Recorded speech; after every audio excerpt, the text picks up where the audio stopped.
Friends, over the past 6 days, you and I have been driving classic cars. We even went to Road America and drove a new car, all in celebration and leading up to this point here, Pebble Beach, California, for a Classic Car Week. Today, we're going to do something really pretty exciting. We're going to talk to the two guys that are running Hyundai Design, learn a little bit about their background, and talk about their latest concept car. Because if you have been following the Pebble Beach Concours for the past couple of years, it has transformed from an old car show to one of the most important new car shows. So let's meet Peter and Chris and talk about where Hyundai Design is going.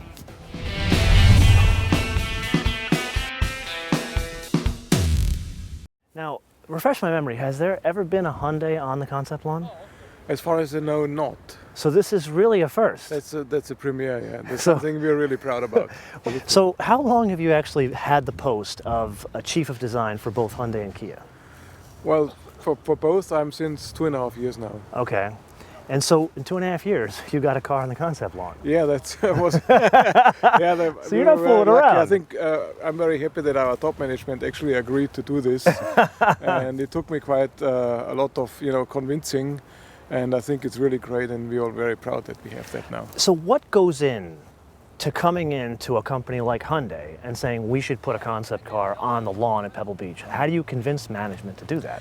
Yeah, I think you know that Hyundai, they're working very, consequently with figures, with numbers, sales numbers and everything. And I'm trying to bring in more the emotional bit. Absolutely. And, I think, you can put cars to motor shows in Geneva, in Frankfurt, in Detroit, or whatever. But I think if you put something like a place like Pebble Beach, it's a different story. And you kind of belong to the club, you know what I mean? It's for us it's like an honor. It's something I have been waiting for a long time to do, and I think now we have maybe reached that level, or reach the point where we can say, okay, let's do that. Well, you talk about this club. How long have you been personally involved with Pebble Beach? Well, the first time I came here was maybe in 1995 or so. I was in the jury and so judging, and that was your Audi days? That was the Audi days, yeah. Okay. Yeah. It wasn't as big as it is now. It was, I think it was different as far as I remember. It was not quite as big. The whole show was still already big. The participation of the companies with having pavilions and everything was not there yet to such an extent. And what changed, do you think, with Pebble Beach to start doing stuff like this, where you have concept cars more involved? I think it's great because you can only work on the future if you know the past, and you can only make that kind of that connection.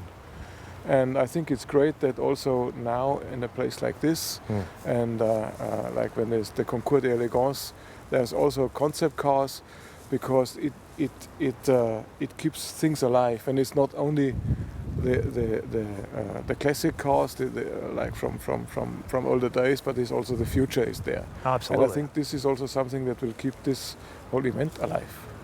Oh, so the actual... It makes it keeps it, very The attractive. event itself, meaning the concept of a concours, make it more relevant. Exactly, yeah.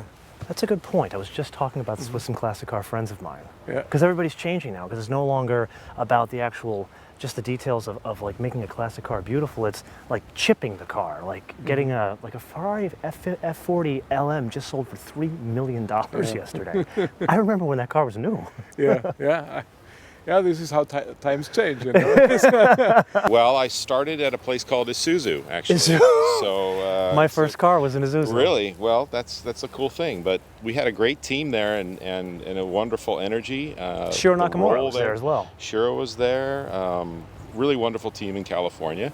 Was there about 4 years and had a great time, just in terms of trying to create something, because the brand nobody knew about. If you told them where you were working, they'd always mispronounce the name or whatever it was. But we had a really close-knit team and a really wonderful time, sort of trying to build sort of an identity for the company. And then I went to BMW for a long time. I was there about 18 years. It's a hell of a place. Works. You and I both worked there. Yeah. I don't think at the same time. We talked about this the other night. No, you were much earlier, I think. I can't believe I beat you to BMW. But you look much younger. So It's the clean California living, what can I say? No. So BMW, what were some of the cars that you were responsible with? I mean, 18 years is a while. Yeah, well, so I'm coming from sort of an SUV world at Isuzu, and we had done this car, and when I joined BMW, they kind of found out that I did this wonderful SUV, and they were trying to think about doing something similar. So, So this is pre-X5 days? no, this is the beginning of X5. So Wow. I was the originator of the X5, the original X5. And there's many people involved with developing the car, but I found myself within 3 months at BMW, working on the first full size of the car. It was really fantastic experience, and then moving the car around different places and building the car was just a wonderful, wonderful experience. And I spent a little bit of time in Germany developing it as well. And they didn't know whether or not something like that could work for such a company, and so I was involved with a couple of different firsts at BMW, which I'm kind of proud of, because they thought that they would never really build anything sub 3 series category, and I was the lead designer, the principal designer around the 1 series. But that was, again, a different role, because the brand exists so strongly that your role as a designer really is to sort of carry it and move it along and make sure that it maintains its prestige. Is there a little its bit of notoriety. nervousness under the weight of a brand like that, working on design? Individually? No, I don't know if I never felt that kind of nervousness. It was a pride. It was sort of a confidence that's sort of coming from everybody within the company as well. So, very weighty brand, Yes, sir. storied history. Yes. What goes into the decision process in moving to Hyundai and running the studio? Time, honestly. If I were to speak frankly, I think that moving to a company like Hyundai sort of reminded me of my earlier days at Isuzu, in that there's so much room for innovation, there's so much room for exploration, and as a purist or as a designer, I think it's so important that you play this role of a young-minded, open-minded kind of person. I think that the younger designers that are coming up, I hope to have that same kind of mentality. I hope to have this kind of enthusiasm for design, because if you're one of these people that feels as though it's all been done before, or it's all been visited and all the cars look the same or whatever, then you're really in the wrong business, And now I have this great opportunity at this time in my career to really take what I've learned, and at the same time revisit as a at least young-minded person out of school into design. Yeah, the goatee kind of gives you away a little bit. Yeah. Okay, so then how many years were you at Audi in total? I was in the Volkswagen group. I was for 26 years altogether. Wow. So partly Audi, partly Volkswagen. Most bit was Audi. And so what goes into a decision to go from Audi, with all the iconic cars you worked on? I mean, you worked on, TT, you worked on A8, all these other cars, convertible. Yeah. The decision for you to go over to Kia, which at that point, Kia was not what it is today. Well, Kia was a blank canvas. Yeah. And that was also the challenging thing about it, that I kind of felt it could be very rewarding, that you get the chance to change a brand or to build a brand, and that was what somehow I challenged me, or that I got interested in, and I always thought that when I first started, maybe 4 or 5 years later, because people always ask, okay, when am I going to see something?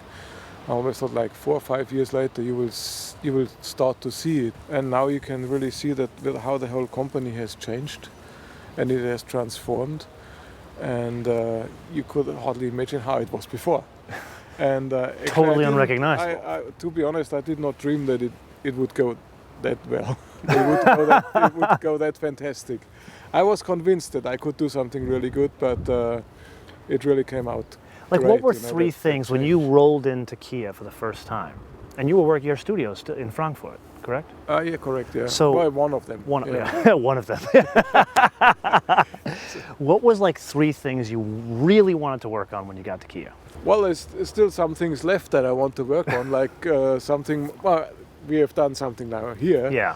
But what I love to do is something more sporty, something more emotional, not just the volume part of it. Yeah. And I think we did some things that worked out very, very nice. It's like the Optima and the Sportage. Oh my God, transformed the company. And we got a lot of rewards for that, a lot of awards.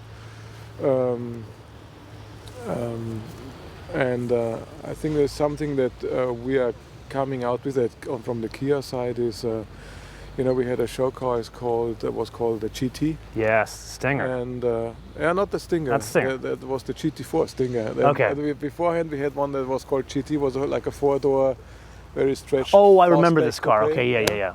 I'm just very excited about the Stinger, as you can imagine. And yeah, so am I. And, so the first one, it's very close to coming.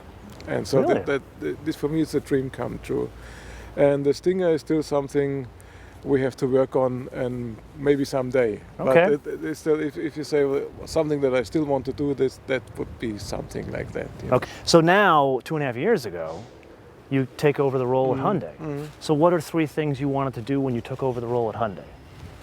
Yeah, Hyundai is, Kia and Hyundai are in different positions somehow. Hyundai is the mothership, the mother company. Oh, absolutely.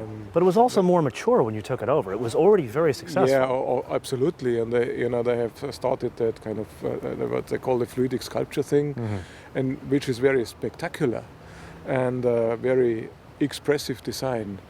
So they are in a different kind of stage, and also the Hyundai product range is even wider than the Kia product range. So that's quite complex, because with design you have to cater to very small cars, maybe cheap cars for emerging markets, cars for the European market, cars for this market, and then also in the luxury segment. Is it complex because it's hard to do proportions on like a small car? Yeah, that's one point, because the small cars, they're all front-wheel drive, so you've got a completely different proportion. You have a very long nose, smaller wheels, and it is really difficult. And it's also really difficult to differentiate, especially when you got to do, for example, a normal 5-door. Because we all, no matter if it's Hyundai or another company, we all have to deal with the same rules, the same regulations, the same dimensions, the same layout, the same package. Very, very difficult to stand out. And also it's really difficult to make a good proportion. And for me, that is the point. It's not the detail. Absolutely. It's the overall, it's the big picture, the overall look from a distance. If you see a car like 100 yards away, you want to recognize what it is. So in your estimation, who is doing that well today? There are some who do it well. I mean, just before there was like a Range Rover driving past. Of course, you see that from a big exactly what it distance. You know exactly what it is. And I think the German brands are doing that quite well, but also Cadillac, for example. I was just going to say, I think Cadillac's doing an excellent job of that. Absolutely, yeah. So how does that relate to here? So now we've talked about what you wanted at Hyundai. What do we, like, what is it? This is the reality of it. It's pretty much what I want. Okay, so the question is, if this is what you want, will this make it to the road then? Yeah, that's the difficult part. When you rolled into Hyundai, what are like 3 things you wanted to do at Hyundai specifically? So I think when I looked at this opportunity, one of the first things I said was, wow, what they're doing at that company excites me personally as a designer. The emotional appeal of the cars that they're doing on the mainstream level of things like Elantras and Sonatas were just exciting. They were taking chances, they were taking risks, they were being fresh, they were trying to reinvent themselves, and I think that I sort of aligned myself with that kind of world a little bit, first of all. The second thing that maybe I was interested in or wanted to influence somehow was maybe bringing a bit of what I had experienced at BMW in terms of sort of organizing it and controlling it, or maybe not letting it go sort of too far, So trying to hold on to the spice, hold on to the tang of the design, and then maybe infuse the tang of the design. Well, it's not an old drink, a powdered drink. It's just kind of this, when you eat a spicy food, it can either be overpowering and burn your mouth, or it can accent like the food. the zing, yeah, where you still know that you're eating a tomato or something like that, but it's got a certain tang to it or a certain spice or a It's a new one for me. I'm gonna steal that material from you. We want to hold on to that, you know, but then infuse still the understanding that you're still dealing with that particular, you know, that particular type of food or whatever, you know, or you can apply it to music if you want. You know. Well, this car, I think it shows what we are able to do, what we can do, and it also shows the kind of technical, the package background, the ability that we have to use rear-wheel drive layout of a car, so that gives a completely different proportion. You will see the long hood, the front wheel really pushed far forward. Very much so. But that's where I look at it and say, you know, you talked fluidic sculpture before. Yeah. It kind of goes away from fluidic sculpture. Fluidic sculpture is a form language, and it has nothing to do with proportion. So this car is not so much bone line or line oriented, and it also doesn't need, you know, on a front wheel drive car you have a lot of height and small wheels, a lot of height to deal with. So you need maybe more details in between to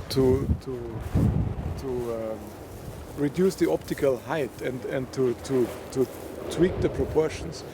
And here you can work a lot more with, say, the generous gesture. Yeah. Because the basic proportion is there. Still call it fluidic sculpture, but for me it's a step more, because it's putting shapes together in a very architectural way. I would speak to the rear three-quarter of the car and the taillight in the way that sort of slingshots over the rear wheel and mimics the musculature of the car. So we're looking at this fender form that comes over behind the rear wheel, and then through the detailing of the taillight, you can see the bone line and the bright work that comes up and over, and then slingshots from a lower position in the rear car all the way to the entire length of the car, through the shoulder. So this piece here. Correct. Yeah.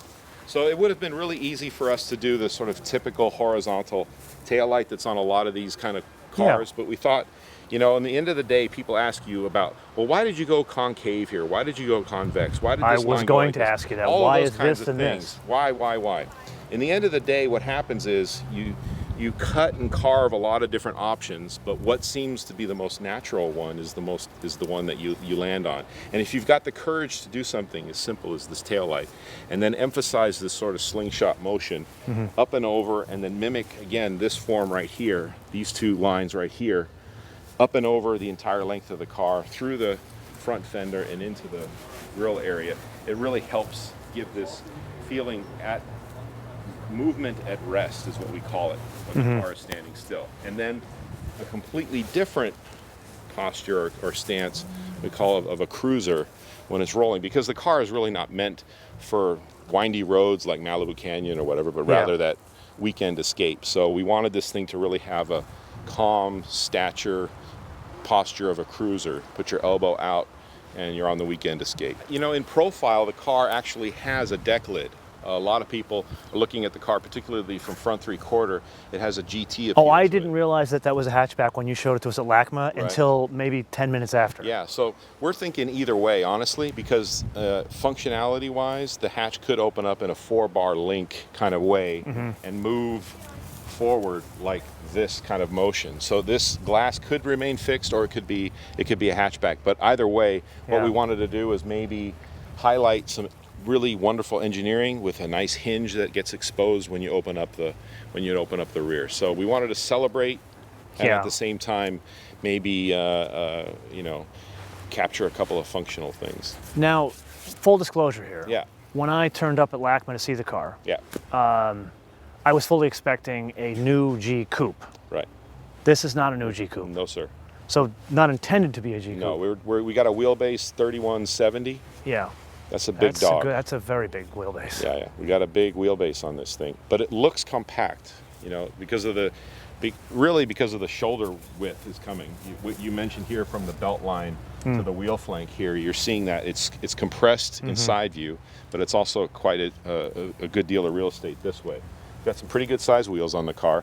obviously, and that'll help compact the car as well. But if you were to compare dimensions or even park the car next to some of the other competitors kind of thing, you'd see it's quite a large vehicle, but it's managing the surface as I think well. we should stop and point this out, because for you that are not seeing this car in person, he is not kidding. In pictures and on video, it doesn't do justice the size of this car. Yeah. Forget about proportion for a minute, just physical size. Yeah. Like, I would put that almost S-Class coupe size. Yes. That's how big this car is. Yeah, and in easily. pictures, it doesn't look like Easily. that. If you go to a valet station, right, what happens? There's a guy, he comes along here, and he does this, we call a valet door dance. He grabs the handle, and then and especially it's a big door or whatever, he's backing up, and it's really, if you think about it, it's not a very elegant scene, okay? What we wanted to do is put a little bit of an emphasis on the human interaction. So if you imagine a sentinel, a guard, if you imagine the President of the United States greeting the President on Marine One, there's a wonderful image there of the salute and that kind of thing. And we wanted to kind of mimic this sort of like bring the bag around. For the avoidance of doubt, Marine One and Hyundai in the same sentence. Well, you know, it's bring the bag around the counter. Hello, the doorman that I'm familiar with, this friendly concierge that's in a fixed position by the car, all right? Okay. So we're taking the emphasis actually off the car, and we're putting an emphasis on this idea of human interaction or whatever. It could be that I'm hiding this element, this door thing as they're coming up, okay? And then I just tap the door and open it up, right? So it's not something really that we're putting the focus on door drama as much as, hey, whoever that's coming up to the car, come on in and enjoy the experience first with the people, as opposed to this scissor door or coach door or gull-wing door. But you've got your instrument cluster, which is dedicated to the driver, and then adjacent to it and behind it a little bit is this large widescreen format, slightly curved screen. Now, this is a design that is for the driver, obviously, can be driver focused or driver centric towards the controls, but as the passenger you can see what's going on as well. So there's a bit of a shared experience there, but actually I feel very strongly that a really good interior is kind of a supporting cast member and not necessarily an object that is sort of like, you know, attracting attention to itself at every given moment. The exterior can kind of be that way. It can kind of be the female in the partner of an ice skating pair, but the male is generally the background and the one that's in the less flamboyant outfit, lifting the girl, stuff like that. The interior, in a way, I think if it's done well and it's done right, it's in a way in the background doing its job, interacting with the human, and not necessarily taking away from what's really important, and that's like the view to the outside. Can I just say something? Going back to we're doing a callback now. So your fellow compatriot from Isuzu, Shiro Nakamura, has a very similar view on interiors. Yeah. Very similar. Totally coincidence, I would think. Yeah. But I mean, I think, you know, designers in general, they kind of aim for a lot of the same things. Yeah. So, I mean, but the first time I've heard it from anyone else but Shiro Nakamura. Really? And you both have that incubator. Really? At Isuzu. Funny. Very funny. Yeah. And you both are doing wild things on interiors. Yeah. So that's what we wanted to kind of emphasize. And is that, this is wonderful. I love the concept, and you're telling a wonderful story, but can that come into production? Why not?